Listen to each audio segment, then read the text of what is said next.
অনেকগুলো নাম আছে, আর তাদের মধ্যে একটি হলো যুদ্ধ বিমুখ। এই কথা আপনারা সবাই জানেন। দাদাও আমাকে বলেছেন যে তুমি এরকম কিভাবে যুদ্ধক্ষেত্র থেকে মুখ ঘুরিয়ে পালাতে পারো কানাই। দেখুন, যেটা সময়ের দাবি ছিল আমি সেটাই করেছি। যদি আমি রণভূমি ত্যাগ করে না পালাতাম, তাহলে কে জানে কত সৈনিক নিজেদের প্রাণ হারাতেন, কে জানে কতগুলি পরিবার নিজেদের বাঁচার আশা হারাতেন, কে বলতে পারে হয়তো কত প্রাণী এই সংসার ত্যাগ করতেন। আর তাই কখনো কখনো যুদ্ধ বিমুখ হওয়াই শ্রেয়। কখনো জীবনের ক্ষেত্রেও এটা প্রযোজ্য। যদি দূরে চলে গেলে আপনার সম্ভাবনা বৃদ্ধি পায়, তাহলে দূরে চলে যান।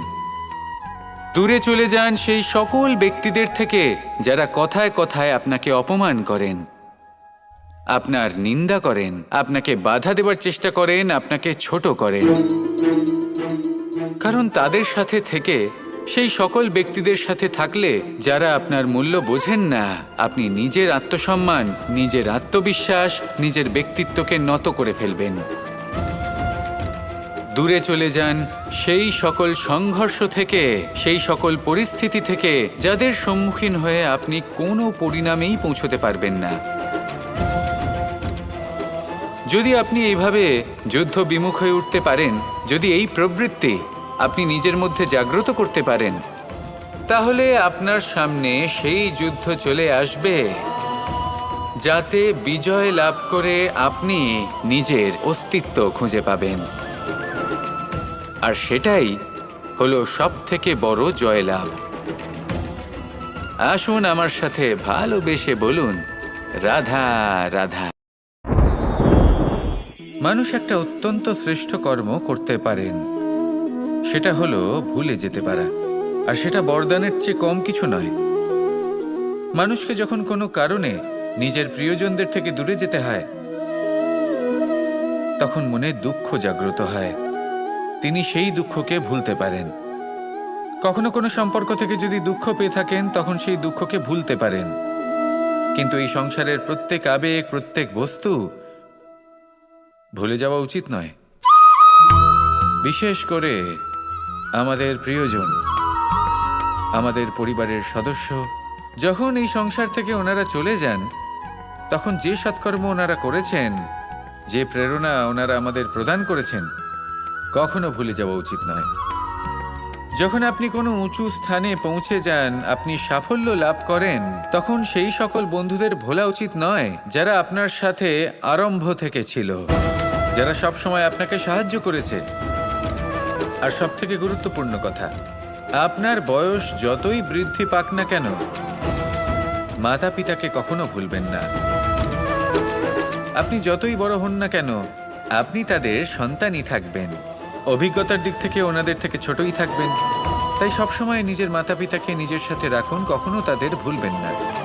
সেই সকল ব্যক্তিদের ভুলে যাবেন না যারা দুঃখের দিনে আপনার সাথে ছিল, তবেই জীবনে সুখ পাবেন। আসুন আর আমার সাথে ভালোবেসে বলুন, রাধা রাধা। এই সংসারে সব থেকে বড় ব্যক্তি কে? আপনি বলবেন, এ কেমন ধরনের প্রশ্ন? কিন্তু এটা হলো সব থেকে উচিত প্রশ্ন। কেউ এর উত্তর দেবে যে সেই মহাপ্রতাপী রাজা, তিনি হলেন সব থেকে বড় ব্যক্তি, সেই বড় রাজনীতিবিদ, তিনিই সব থেকে বড় ব্যক্তি। আমি আপনাকে জানাই যে সংসারের সব থেকে বড় ব্যক্তি হলেন তিনি, যার সাথে দেখা করলে আপনি নিজেকে ছোট মনে করবেন না। কোনো ব্যক্তি যিনি সব থেকে বেশি শক্তিশালী, আপনি যদি তার সামনে যান, তাহলে উনি আপনার অন্তরের শক্তিকে বাইরে বের করে আনবে, আপনার অন্তরের লুকিয়ে থাকা শক্তিকে জাগ্রত করতে প্রেরণা প্রদান করবে। তিনি হলেন বড় ব্যক্তি, তিনি হলেন মহান ব্যক্তি।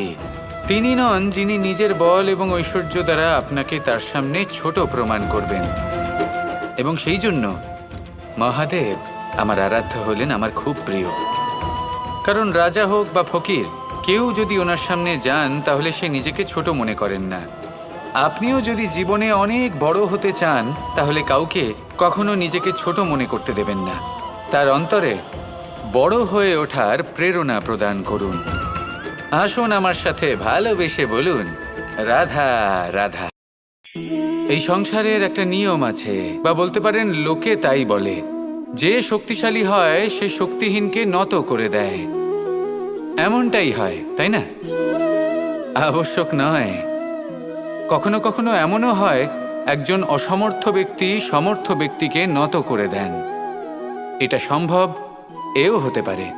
আর এটা তখন হতে পারে যখন তার মধ্যে ভালোবাসার শক্তি থাকে।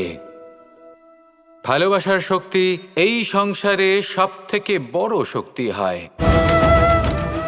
এই ভালোবাসার শক্তি দ্বারাই নির্ধন সুদামা আমাকে দিয়ে নিজের পা ধুইয়ে নিল, কিছু না বলেই, কিছু না চেয়েই। এই কর্মের আধার ছিল শুধুমাত্র ভালোবাসা। খুব শক্তিশালী হয় এই ভালোবাসা। ভালোবাসার শক্তি দ্বারাই আপনি হিমালয় পর্বতকে নত করতে পারেন, তাহলে কি অসম্ভব হতে পারে? এই ভালোবাসার শক্তির সঞ্চার করুন, আর এই ভালোবাসার সাথেই বলুন, রাধা রাধা। মানুষের জীবনে স্বচ্ছতার একটা আলাদা গুরুত্ব আছে। যদি আপনি নিজেকে স্বচ্ছ রাখেন, তাহলে আপনার নিজেরও ভালো লাগবে, সামনের ব্যক্তিরও ভালো লাগবে, একটা অন্যরকম প্রভাব পড়বে। কিন্তু একজন শ্রেষ্ঠ ব্যক্তি কিভাবে হয়ে ওঠা সম্ভব? যার মধ্যে গুণ আছে, শিক্ষা আছে, শুভ চেতনা আছে, যিনি সৎকর্ম করেন। কিভাবে হব সেই ব্যক্তি যার মধ্যে জ্ঞান আছে? শুধুমাত্র স্বচ্ছ থাকলে তো তা হওয়া সম্ভব নয়। প্রথমে আপনাকে বুঝতে হবে যে মানুষের মধ্যে 4টি মূল তত্ত্ব আছে। প্রথম হলো তার শরীর, যার দ্বারা উনি যে কোনো কর্ম করে থাকেন। দ্বিতীয় তত্ত্ব হলো তার মন, যার দ্বারা কোনো কর্ম করার জন্য সে নিজেকে প্রেরণা দিতে থাকে। তৃতীয় তত্ত্ব হলো বুদ্ধি, যে কর্ম আমরা করতে চাই, যে লক্ষ্যে আমরা পৌঁছতে চাই, সেটা আমরা কিভাবে কোন পথে করব সেটা স্থির করা যায় বুদ্ধি দিয়ে। আর চতুর্থ তত্ত্ব হলো আত্মা। আত্মা হলো এমন এক তত্ত্ব যার কোনো সমাপ্তি নেই। আত্মা হলো অজয়। কিন্তু এরও শুদ্ধিকরণের প্রয়োজন হয়। এই 4টি তত্ত্বের শুদ্ধিকরণ করতে থাকুন, এদের নির্মল রাখুন, শুদ্ধ রাখুন। এবং এটা কিভাবে হবে? শুভ চেতনা দ্বারা, জ্ঞানের দ্বারা, এবং সবথেকে বেশি গুরুত্বপূর্ণ প্রেমের দ্বারা। আসুন আমার সাথে ভালোবেসে বলুন, রাধা রাধা।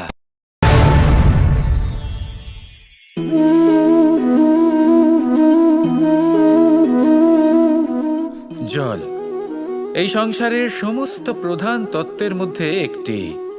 এই জল যে কোনো জ্বালা দূর করে, আগুনকে নিভিয়ে দেওয়ার ক্ষমতা রাখে, অবিরল অবিচলভাবে প্রবাহিত হতে পারে, একে কেউ বাধা দিতে পারে না। এর পথে বাধা সৃষ্টি করলে নিজের পথ নিজেই খুঁজে নেবে, বা সে নিজেই নিজের পথ বানিয়ে নেবে, কিন্তু কখনো থামবে না। এই জল হলো মহান, আর এর একটা মহান গুণ আছে, এর নিজস্ব কোনো রং নেই। কিন্তু যখন মেঘ থেকে বৃষ্টিরূপে পৃথিবীতে ঝরে পড়ে, তখন সমস্ত সংসারকে রঙিন করে তোলে। যেখানে খরা হয়েছে সেখানে শ্যামল করে তোলে। যে স্থান শ্যামল, সেখানে ভিন্ন ভিন্ন প্রকারের পুষ্প ফুটিয়ে তোলে। এই জল, এই জলের মতন আমাদের হতে হবে। ওর যেমন কোনো রং নেই, আমাদেরও যেন কোনো অহংকার না থাকে। শুধু কর্মের এই ধারাতে বইতে থাকুন, এই সংসারের মঙ্গল করতে থাকুন, শ্রেষ্ঠ কর্ম করতে থাকুন। এই সংসারকে এটা বলার কোনো প্রয়োজন নেই যে আপনি কে। আপনি যদি কর্ম করতে থাকেন, তাহলে এই সংসার নিজে থেকেই আপনার মূল্য জানতে পারবে। আর তখন এই মন প্রসন্ন হয়ে বলবে, রাধা রাধা। একদিকে হলো আঙুর, আর অন্যদিকে কিশমিশ। দেখতে গেলে এই দুটোই সবারই খুব প্রিয়। শিশু হোক, যুবক হোক, বা কোনো বৃদ্ধ ব্যক্তিই হোক না কেন। আর দেখতে গেলে এই কিশমিশ, এটা আঙুর থেকেই আসে, তারই অন্য একটি রূপ। কিন্তু কখনো হাটে যান আর গিয়ে জিজ্ঞেস করুন যে এই কিশমিশ আর আঙুর, এই দুইয়ের মধ্যে অধিক মূল্য কার? আপনিও নিশ্চয়ই জানবেন যে কিশমিশের মূল্য আঙুরের থেকে অনেক গুণ বেশি। এবার এরকম কেন হয়? এর পেছনে কি কারণ থাকতে পারে? একদিকে হলো সেই আঙুর যা টাটকা অবস্থায় গাছ থেকে পেড়ে খাওয়া যায়, আর অন্যদিকে হলো কিশমিশ যাকে মাসের পর মাস রোদে ফেলে রাখা হয়। একদিকে আঙুর যা কিনা অত্যন্ত রসালো, আর কিশমিশে কোনো রসই নেই। একটি হলো অত্যন্ত কোমল এবং সুন্দর, অন্যটি অমসৃণ এবং তাতে বিন্দুমাত্র সৌন্দর্য নেই, তাও তার মূল্য বেশি। এইসব কেন হয়? এই কারণেই হয় কারণ সেই আঙুর অনেক মাস পর্যন্ত রোদ সহ্য করে থাকে, কষ্ট সহ্য করে থাকে, তবেই সেই আঙুর কিশমিশে পরিণত হয়। এবার জীবনের কড়া রোদ যাকে সহ্য করতে হয়, তার সাথেও এটাই হয়ে থাকে। তারও মূল্য আপনা থেকেই বৃদ্ধি পায়। আপনার জীবনে আপনার গুণ, আপনার প্রতিভা, তা অত্যন্ত গুরুত্বপূর্ণ। কিন্তু যখন আপনি অভিজ্ঞতা লাভ করেন, তখনই সেই অভিজ্ঞতা আপনার গুণ এবং প্রতিভাকে আরও অনেক বেশি শ্রেষ্ঠ করে তোলে। তাই জীবনের কঠোর রোদের মধ্যেও দাঁড়িয়ে থাকাটা শিখে নিন, সাহসের সাথে কঠিন পরিস্থিতির সম্মুখীন হওয়াটা শিখে নিন। ঠিক এইভাবেই অভিজ্ঞতা লাভ করতে হয়, আর এই অভিজ্ঞতা আপনার মূল্য বৃদ্ধি করতেই থাকবে, করতেই থাকবে। আর তখন এই মন প্রসন্ন হয়ে বলবে, রাধা রাধা। আমাদের সকলের জীবনেই দুই ধরনের ব্যক্তি থাকেন, বন্ধু এবং শত্রু। তারা হলেন আমাদের প্রিয় বন্ধু, যারা আমাদের জীবনে সবসময় আমাদের পাশে থাকেন। কখনো কখনো আমরা তাদের জন্য কিছুই করি না, তাও তারা আমাদের আনন্দ প্রদান করেন, ভালোবাসা প্রদান করেন। আর অন্যদিকে থাকে আমাদের শত্রু। দেখতে গেলে যখন আমরা জন্ম নিই, তখন কিন্তু আমাদের কোনো বন্ধু থাকে না, আমাদের কোনো শত্রুও থাকে না। কিন্তু যত ধীরে ধীরে আমরা জীবনে এগোতে থাকি, আমাদের বয়স বাড়তে থাকে, তখন আমাদের বন্ধু আর শত্রু এই দুইয়ের সংখ্যা বাড়তে থাকে। আর সেই সব কিছু নির্ভর করছে আমাদের কথার ওপর এবং আমাদের ব্যবহারের ওপর। এবারে আপনি যদি কোনো ব্যক্তিকে স্বাগত জানান উদার চিত্তে, ভালোবেসে, তাহলে সেই ব্যক্তি আপনার বন্ধু হবেই হবে। কিন্তু যদি আপনি নিজে হাতে কাউকে সামনে অগ্রসর হতে বাধা দেন, বিনা কারণে তার সাথে খারাপ ব্যবহার করেন, তাহলে তার মনে শত্রুতার বোধ অবশ্যই জেগে উঠবে। আর রইল বিষয় কথার, যদি আপনার কথা মধুর হয়, তাহলে সবাইকে আপনি আপন করে নিতে পারবেন। এই কথাই যদি কটু হয়, তাহলে আপনার আপনজনেরাও দূরে চলে যেতে পারে। তাই নিজের কথার ওপর সংযম রাখুন এবং নিজের আচরণ উদার করে তুলুন।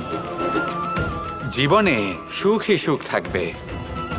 আসুন আমার সাথে ভালোবেসে বলুন, রাধা রাধা। এই সংসারে যখনই কোনো সমস্যা আসে, তখন আমরা আমাদের সব থেকে বড় সম্বলের কাছে আশ্রয় খুঁজি, তা হলো আমাদের বিশ্বাস। এবার প্রশ্ন হলো এটাই যে এই বিশ্বাস কার ওপর করা যেতে পারে? পরিবারের ওপর, বন্ধুর ওপর, নাকি তাদের ওপর বিশ্বাস করা উচিত যাদেরকে আমরা কখনো সঙ্গ দিয়েছি? দেখুন, এই সংসারে বিপদের সম্মুখীন হলে কে আপনাকে সাহায্য করবে সেটা নির্বাচন করা আপনার হাতে নেই। সেটা সেই সকল ব্যক্তির উপর নির্ভরশীল যে তারা আপনাকে সাহায্য করবে নাকি করবে না। অর্থাৎ যখনই কোনো বিপদ আসে, সর্বপ্রথম তার সম্মুখীন আমাদের নিজেকেই হতে হয়, আর তার জন্য প্রস্তুত থাকা প্রয়োজনীয়। সেই শক্তি, সেই সাহস অর্জন করা প্রয়োজনীয়। দেখুন, যখনই অন্ধকার আসে, তখন সবার আগে কে আপনাকে ত্যাগ করে চলে যায়? আপনার নিজেরই ছায়া। এই অন্ধকারের সম্মুখীন হতে হয় অন্তরের প্রদীপের দ্বারা, অন্তরের আত্মা দ্বারা। তবেই আপনি অন্ধকারের ওপর জয়লাভ করতে পারবেন। সেই জন্য যে বিপদই আসুক না কেন, নিজেকে তার জন্য প্রস্তুত রাখা উচিত। সেই সাহস নিয়ে আসুন। এমন কোনো বিপদ নেই যে আপনাকে ভেঙে দিতে পারে। আসুন আমার সাথে ভালোবেসে বলুন, রাধা রাধা। এই সংসারে সব থেকে ভয়ানক এবং গভীর অন্ধকার কোনটা? সেটা যখন মেঘ সূর্যকে ঢেকে দেয় এবং সংসার অন্ধকারাচ্ছন্ন হয়ে ওঠে, নাকি তখন যখন সূর্যাস্তের সময় ঘনিয়ে আসে, সূর্য ঢলে যায় এবং এই সংসারে অন্ধকার ছেয়ে যায়, নাকি সেই অমাবস্যার রাত্রি যখন চতুর্দিকে ঘন অন্ধকার থাকে এবং চন্দ্রমার প্রকাশ কোথাও থাকে না। না, এই সংসারে সব থেকে বেশি ভয়ানক অন্ধকার হলো মানসিকতার অন্ধকার। মানসিকতা খুব গভীর একটা বিষয়। এই মানসিকতাই সত্যের রূপ ধারণ করে এবং আমাদের এই মানসিকতা এবং বিবেকে একটা সূর্য থাকে। যদি আমরা এটা জীবন থেকে বের করে ফেলি তাহলে নিরাশা, হতাশা, অসফলতা এর এমন এক ঘন অন্ধকারে আমরা ফেসে যাব যে তার থেকে বাইরে বের হওয়া প্রায় অসম্ভব ব্যাপার হয়ে দাঁড়াবে। বড়ই কঠিন হয় সেই সময়। সেই জন্য ইতিবাচক মনোভাব থাকা খুব প্রয়োজনীয়। এটা ভাববেন না যে এটা আমার সাথে কেন হলো, এই সমস্যা কেন এলো, ওই ব্যক্তি আমার সাথে এটা কেন করলেন। এটা ভাবুন যে আমি জীবনে যে পরিস্থিতিতে দাঁড়িয়ে আছি তার থেকে আমি ঠিক কিভাবে বাইরে বেরোতে পারবো। যতই ঘন অন্ধকার থাকুক না কেন, খুব ছোট একটা প্রদীপের প্রকাশ আমাদের পথপ্রদর্শক হয়ে দাঁড়াতে পারে। আর আমাদের জীবনে এই ছোট্ট একটা প্রকাশ হলো আশা। এই আশার একটি কিরণ আমাদের অত্যন্ত গাঢ় অন্ধকারেও পথ দেখাতে পারে। তাই এই আশাকে সবসময় মনে প্রজ্বলিত করে রাখুন। গাঢ় থেকে গাঢ় অন্ধকারের সাথে, কঠিন থেকে কঠিনতর সমস্যার সাথে লড়াই করুন, সামনে এগিয়ে চলুন আর আমার সাথে ভালোবেসে বলুন, রাধা রাধা। শত্রুতা। একজন মানুষ অন্য মানুষের সাথে শত্রুতা করে বসেন। দুজন ঘনিষ্ঠ বন্ধু, এমনও এক সময় আসতে পারে যখন এনারা একে অপরের শত্রু হয়ে ওঠেন। এর অনেকগুলো কারণ হতে পারে, কিন্তু মূল কারণ হলো আলোচনা। আগে হ্যাঁ, আপনি যদি কারোর বিষয়ে আলোচনা করেন তাহলে সে আপনার শত্রু হয়ে যেতে পারে। এবার মনে একটা প্রশ্ন আসতে পারে যে এটা কিভাবে সম্ভব হতে পারে। আলোচনা, এটা তো অত্যন্ত জরুরি। যদি আমি নিজের বন্ধুর খারাপ কাজের বিষয়ে আলোচনাই না করি তাহলে সে শুধরবে কি করে? এ কথা সত্যি যে আলোচনা আবশ্যক, কিন্তু তার থেকেও বেশি গুরুত্বপূর্ণ এবং আবশ্যক হলো আপনার এই সিদ্ধান্ত এটাই যে আপনার এই আলোচনা কোন স্থানে করবেন। যদি এটা সবার সামনে করবেন ভাবেন, তাহলে তা অপমানও হয়ে যেতে পারে। যদি এটা আলাদাভাবে করেন তাহলে তা পরামর্শ হয়ে যায়। অপমান কেউ স্বীকার করতে পারেন না, কিন্তু পরামর্শ সকলের ভালো লাগে। তাহলে যদি আপন কারোর জন্য ভালো কিছু চান, কাউকে শুধরে দিতে চান, আর আপনার মনে হয় আলোচনা আবশ্যক, তাহলে সর্বপ্রথম সময়, পরিস্থিতি আর স্থানের কথা মনে রাখবেন। নয়তো এই আলোচনা আপনাকে খুব ভোগাতে পারে। তাহলে আসুন আমার সাথে ভালোবেসে বলুন, রাধা রাধা। আপনার জীবনেও কি সমস্যা রয়েছে? অবশ্যই থাকবে।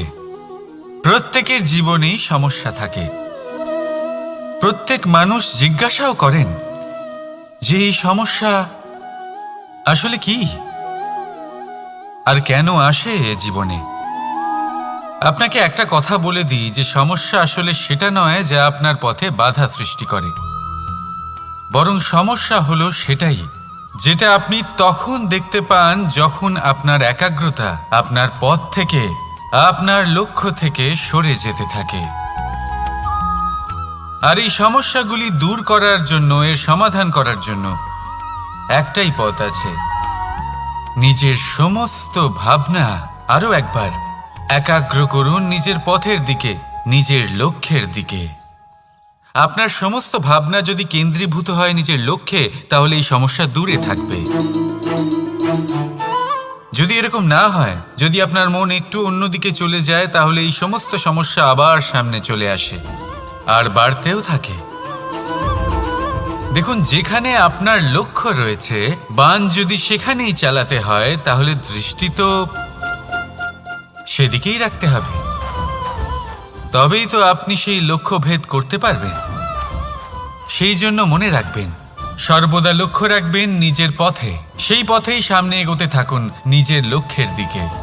আপনি যত সামনে এগোতে থাকবেন এই সমস্যা তত পিছিয়ে যাবে।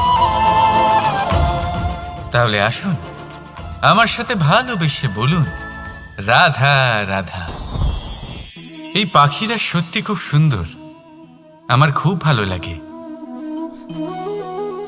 আপনি নিশ্চয়ই শুনে থাকবেন যে কিছু পাখির কাছে ডানা অবশ্যই থাকে, কিন্তু উড়তে পারে না।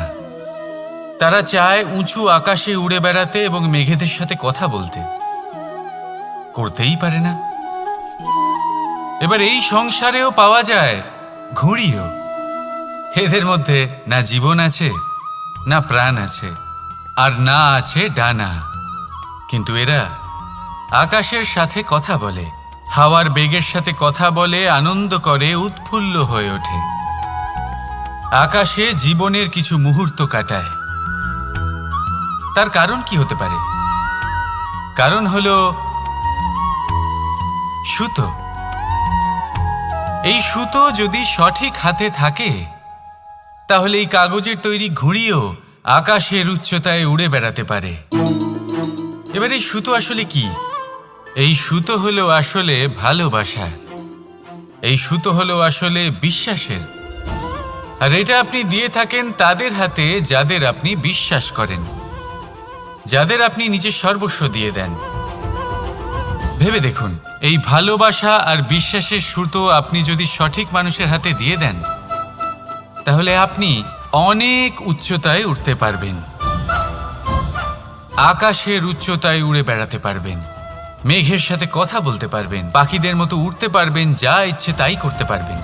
শুধু এই মানুষ সঠিক হতে হবে, এমন একজন মানুষ যার মনে আপনার জন্য ভালোবাসা রয়েছে, এমন এক মানুষ যার মনে কোনো স্বার্থ নেই, যিনি পরোপকারী, এমন একজন ব্যক্তি যিনি আপনার অস্তিত্বকে বাইরে নিয়ে আসতে পারবেন, তাকে উজ্জ্বল করে তুলবেন।